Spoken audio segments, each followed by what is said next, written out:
I am सिद्धि। आज हम पढ़ेंगे लॉ ऑफ वेरिएबल प्रोपोर्शन के बारे में। शॉर्ट टर्म प्रोडक्शन फंक्शन को हम पिछले क्लास में डिस्कस किए थे और ये उसी का लॉ है। हम पढ़ेंगे कि शॉर्ट टर्म प्रोडक्शन फंक्शन में जो दो फैक्टर होते हैं जो पहले हम पढ़ चुके हैं, fix factor and variable factor, वो किस तरह प्रोडक्शन में एप्लीकेबल होते हैं एंड किन किन सिचुएशंस में ये variable law of variable proportion applicable होता है, और हम कैसे देखते हैं कि TP and AP and MP बढ़ रहा है और घट रहा है। हम इसको भी डिस्कस करेंगे। लॉ ऑफ वेरिएबल प्रोपोर्शन में लॉ ऑफ वेरिएबल प्रोपोर्शन हम उसको कहते हैं जिसमें कि हम वेरिएबल फैक्टर के प्रोपोर्शंस को बढ़ाने से जो मेरा आउटपुट बढ़ता है, तो इसीलिए हम उसको लॉ ऑफ वेरिएबल प्रोपोर्शन कहते हैं। इट मीन्स हम समझते हैं कि मेरे शॉर्ट रन में पास टाइम कम है एंड हम फिक्स फैक्टर को बढ़ा नहीं सकते, फिक्स फैक्टर को बढ़ा नहीं सकते एंड वेरिएबल फैक्टर को ही बढ़ा सकते हैं। और हम मानते हैं कि मेरे पास दो फैक्टर है, एक फिक्स एक वेरिएबल। एक फिक्स में लैंड एंड वेरिएबल में लेबर। तो लैंड मेरे पास फिक्स है एंड लेबर हम बढ़ा सकते हैं। तो जैसे जैसे हम वेरिएबल फैक्टर को बढ़ाते हैं एंड उसका अफेक्ट मेरे आउटपुट पे पड़ता है एंड आउटपुट पे जो उसका अफेक्ट होता है, इसीलिए हम इस लॉ को लॉ ऑफ वेरिएबल प्रोपोर्शन कहते हैं।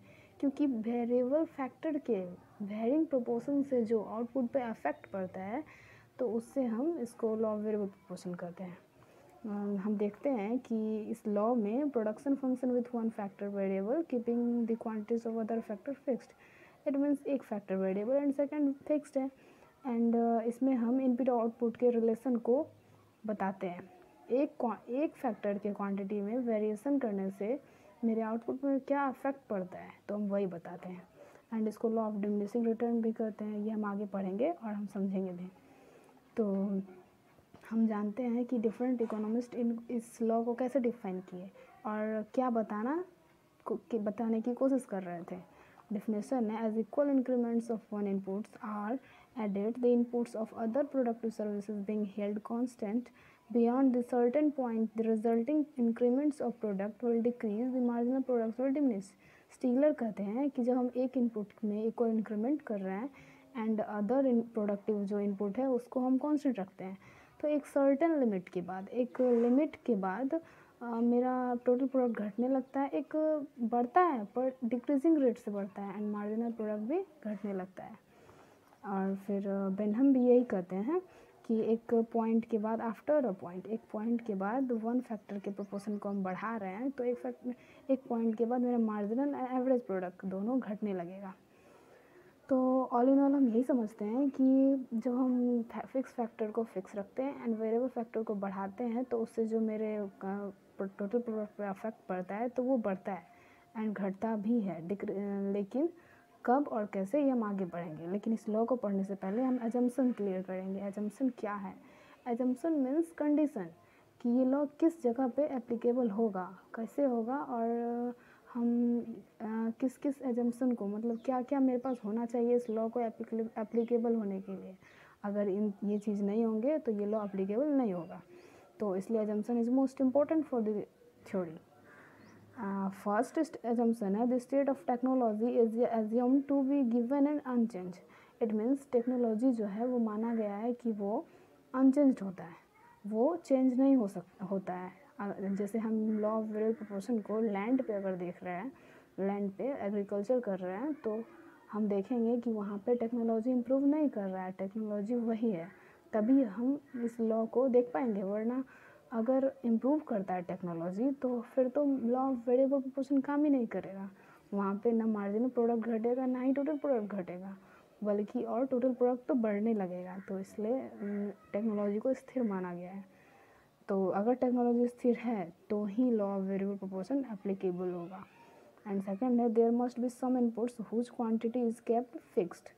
इट मीन्स कि कोई भी प्रोडक्शन अगर हम कर रहे हैं तो उसमें एक फिक्स्ड इनपुट को हमेशा फिक्स होना चाहिए। अगर सारे फैक्टर वेरिएबल होंगे तो ये लॉ एप्लीकेबल नहीं होगा, वहाँ पे रिटर्न्स टू स्केल एप्लीकेबल होगा। तो इसीलिए कोई भी एक इनपुट्स भी फिक्स होना चाहिए।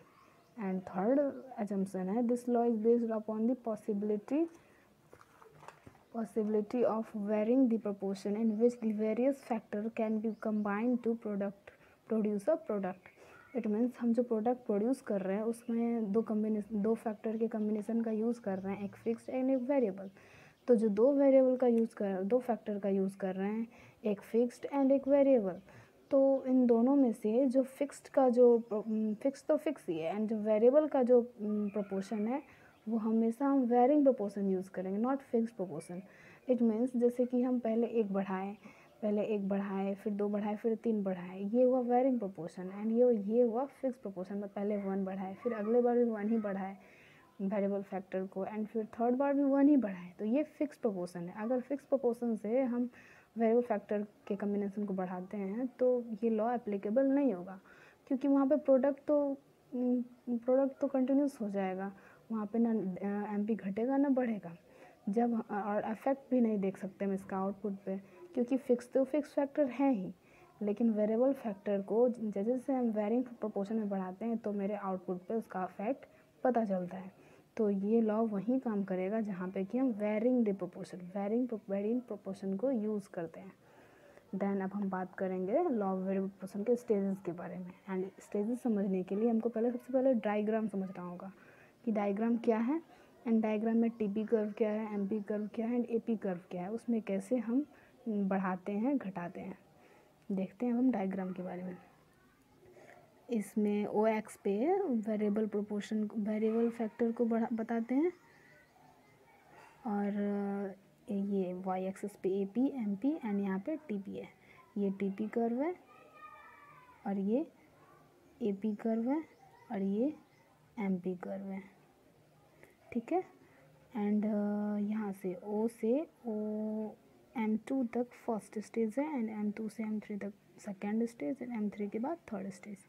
हम इसको बताते हैं कि कैसे इकोनॉमी ये प्रोडक्शन फर्स्ट स्टेज से सेकेंड स्टेज में, एंड सेकेंड स्टेज से थर्ड स्टेज में जाता है।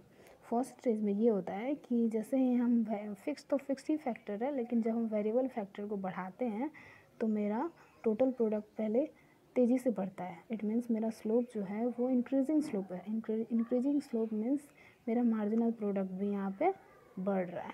जब तक मेरा स्लोप टीपी का इंक्रीजिंग में रहेगा तब तक मेरा मार्जिनल प्रोडक्ट भी बढ़ेगा एंड मैक्सिमम पे पहुँचेगा। लेकिन जब मेरा टीपी कर्व डिक्रीजिंग रेट से बढ़ने लगता है, इट मीन्स इसका स्लोप हम देख रहे हैं कि गिर रहा है, इसका स्लोप गिरता हुआ है, डिक्रीजिंग है, इसीलिए इसका मार्जिनल प्रोडक्ट भी घटने लगेगा। एंड इस पॉइंट को हम पॉइंट ऑफ इन्फ्लेक्शन कहते हैं, जहाँ पे कि हम पहले इंक्रीजिंग रेट से टीपी बढ़ता हुआ देख रहे थे, उसके बाद फिर डिक्रीजिंग रेट से टीपी बढ़ रहा है, तो इसीलिए यहाँ पे एमपी जो होगा वो मैक्सिमम होगा। जहाँ पे एमपी मैक्सिमम होता है वहीं पे पॉइंट ऑफ इन्फ्लेक्शन होता है, क्योंकि यहाँ के बाद टीपी डिक्रीजिंग रेट से बढ़ने लगता है, एंड जब डिक्रीजिंग रेट से टीपी बढ़ेगा तो एमपी भी घटेगा। एंड इस स्टेजेस के एंड में हमारा जो एपी है वो मैक्सिमम पॉइंट पे होगा। इट मीन्स यहाँ पे ये इसलिए होता है क्योंकि जब हम फर्स्ट स्टेज में वेरिएबल फैक्टर को बढ़ाते हैं, एंड फिक्स फैक्टर तो उतना ही है, और जब जैसे जैसे हम वेरिएबल फैक्टर को बढ़ाते जाते हैं मेरे फिक्स फैक्टर का परफेक्ट यूटिलाइजेशन होता है। और जैसे कि कुछ गुड्स होते हैं कि जो इंडिविजिबल होते हैं, इंडिविजुअल गुड्स को हम डिवाइड नहीं कर सकते, तो उसको उतना ही लगाना होता है। तो जैसे जैसे हम वेरिएबल फैक्टर बढ़ाएंगे तो उसका यूटिलाइजेशन भी ज़्यादा होता जाएगा, तो इसीलिए मेरा प्रोडक्ट भी बढ़ते जाता है। लेकिन यहाँ पे जैसे ही ये इस पॉइंट एफ के बाद एंड ये एस के बाद ऐसा होता है कि वेरिएबल फैक्टर का मार्जिनल प्रोडक्ट घटने लगता है। इट मीन्स जो वेरिएबल फैक्टर जो होता है वो फिक्स फैक्टर के अपेक्षा में बढ़ने लगता है। इसलिए कोई भी रैशनल प्रोड्यूसर जो होगा वो इस स्टेज में नहीं रुकेगा, वो आगे बढ़ना चाहेगा कि ताकि मेरा प्रोडक्शन और बढ़े। तो जब वो सेकेंड स्टेज में जाता है तो वो अपने वेरिएबल फैक्टर को और बढ़ाता है, तो और बढ़ाने के बाद टीपी बढ़ता तो है लेकिन डिक्रीजिंग रेट से बढ़ता है। एंड यहाँ पे जब डिक्रीजिंग रेट से बढ़ेगा तो एपी भी घटने लगता है एंड एमपी भी घटता जाता है। और जब टीपी अपने मैक्सिमम पॉइंट पे होता है, पॉइंट आर पे होता है, तो फिर एमपी ज़ीरो हो जाता है। when TP is maximum then MP will 0। It means MP तभी ज़ीरो होगा जब TP मैक्सिमम पॉइंट पे होगा। इट मीन्स जो मेरा जितना भी फिक्स फैक्टर है उसका परफेक्ट यूटिलाइजेशन हो चुका, मतलब परफेक्ट कम्बिनेशन है यहाँ पे वेरिएबल फैक्टर का फिक्स फैक्टर के साथ।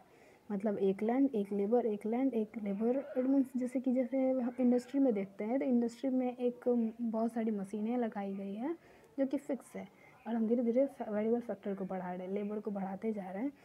तो उस जैसे इस पॉइंट पे आके मशीन और लेबर दोनों इक्वल हो जाते हैं, मतलब मशीन का काम और लेबर का काम दोनों परफेक्ट कम्बिनेशन में होता है, इसलिए यहाँ पे टीपी मैक्सिमम पे होती है, एकदम अपने मैक्सिमम पे होता है। एंड एपी भी घटने लगता है बट ज़ीरो नहीं होता, एंड एमपी ज़ीरो हो जाता है। इट मीन्स यहाँ पे हम परफेक्ट यूटिलाइजेशन कर चुके हैं वेरिएबल फैक्टर का भी एंड फिक्स फैक्टर का भी। बट यहाँ के बाद अगर हम वेरिएबल फैक्टर को बढ़ा रहे हैं तो इसका मतलब है कि हम डिसयूटिलाइजेशन कर रहे हैं अपने फैक्टर का। इट मीन्स जैसे कोई मशीन है तो उसका जितना ऑप्टिमम प्रोडक्शन होता है वो हो चुका है यहीं पे, लेकिन अगर हम और वेरिएबल फैक्टर बढ़ाते हैं तो वो ऑप्टिमम प्रोडक्शन नहीं है, ऑप्टिमम प्रोडक्शन से ज़्यादा वो नहीं दे सकता। इट मीन्स यहाँ पे डिसयूटिलाइजेशन ऑफ मशीन हो रहा है, इसीलिए यहाँ पे टोटल प्रोडक्शन घटने लगता है। बढ़ तो रहा है पर एक डिक्रीजिंग रेट से इसका कर्व नीचे गिर रहा है, एंड यहाँ पे मार्जिनल प्रोडक्ट नेगेटिव जाने लगता है। वेरिएबल फैक्टर का जो मार्जिनल प्रोडक्ट होता है वो नेगेटिव इसलिए होने लगता है क्योंकि अब वो ज़्यादा मात्रा में है और मशीन तो जितना है वो यूज हो चुका है, एंड वो बेकार हो जाता है। वो जो हम बढ़ाते हैं वेरिएबल फैक्टर को वो यूज़ के लिए नहीं होता, वो हमारे प्रोडक्शन में लॉस का काम करती है, इसलिए यहाँ पे एमपी जो है वो नेगेटिव होने लगता है। तो कोई भी रैशनल प्रोड्यूसर इस स्टेज में काम नहीं करेगा, वो या तो सेकंड स्टेज में रहेगा या फिर यहाँ पे अपना प्रोडक्शन बंद कर देगा, वो तीसरे स्टेज में नहीं जाना चाहेगा। देन ये फिगर यही बताता है। एंड फर्स्ट स्टेज को हम कहते हैं increasing returns of marginal rates. Marginal product का ये इंक्रीजिंग रिटर्न्स है क्योंकि यहाँ पे perfect utilization of machine, it means fix factor, and इस स्टेज में optimum utilization of machine, it means fix factor का ऑप्टिमम यूटिलाइजेशन होता है एंड परफेक्ट यूटिलाइजेशन। यहाँ पे एक ऑप्टिमम कम्बिनेशन का यूज होता है, एंड यहाँ पे जैसे जैसे हम वेरिएबल फैक्टर को बढ़ाते जाते हैं वैसे वैसे मेरा जो मशीन है या फिर कोई फिक्स फैक्टर है उसका यूटिलाइजेशन होने लगता है बहुत ही अच्छे वे में, इसीलिए। एंड स्पेशलाइजेशन, लेबर का जो स्पेशलाइजेशन होता है उसके कारण यहाँ पे बढ़ता है और धीरे धीरे यहाँ पे ऑप्टिमम पे आता है, लेकिन यहाँ पे स्पेशलाइजेशन ख़त्म हो जाता है क्योंकि हम जब बहुत ज़्यादा वेरिएबल फैक्टर को बढ़ाते हैं, लेबर को बढ़ाते हैं, तो वो काम नहीं बल्कि डिस्टर्बेंस करता है, तो इसीलिए ये यहाँ पे मार्जिनल प्रोडक्ट डिक्रीज़ होने लगता है। देन हम अगले क्लास में पढ़ेंगे लॉ ऑफ, अब इस क्लास में हम लॉ ऑफ वेरिएबल प्रोपोर्शन पढ़े जो कि शॉर्ट रन में है, एंड अगले क्लास में हम पढ़ेंगे रिटर्न्स टू स्केल जो कि लॉन्ग रन है, तो उसको हम अगले क्लास में पढ़ेंगे। इस वीडियो के लास्ट में एक लिंक आएगा, आप लोग उसको भी देखिएगा, उसमें करंट अफेयर का एक्सप्लेनेशन है आप लोग को जिसको भी ज़रूरत होगा। बाय।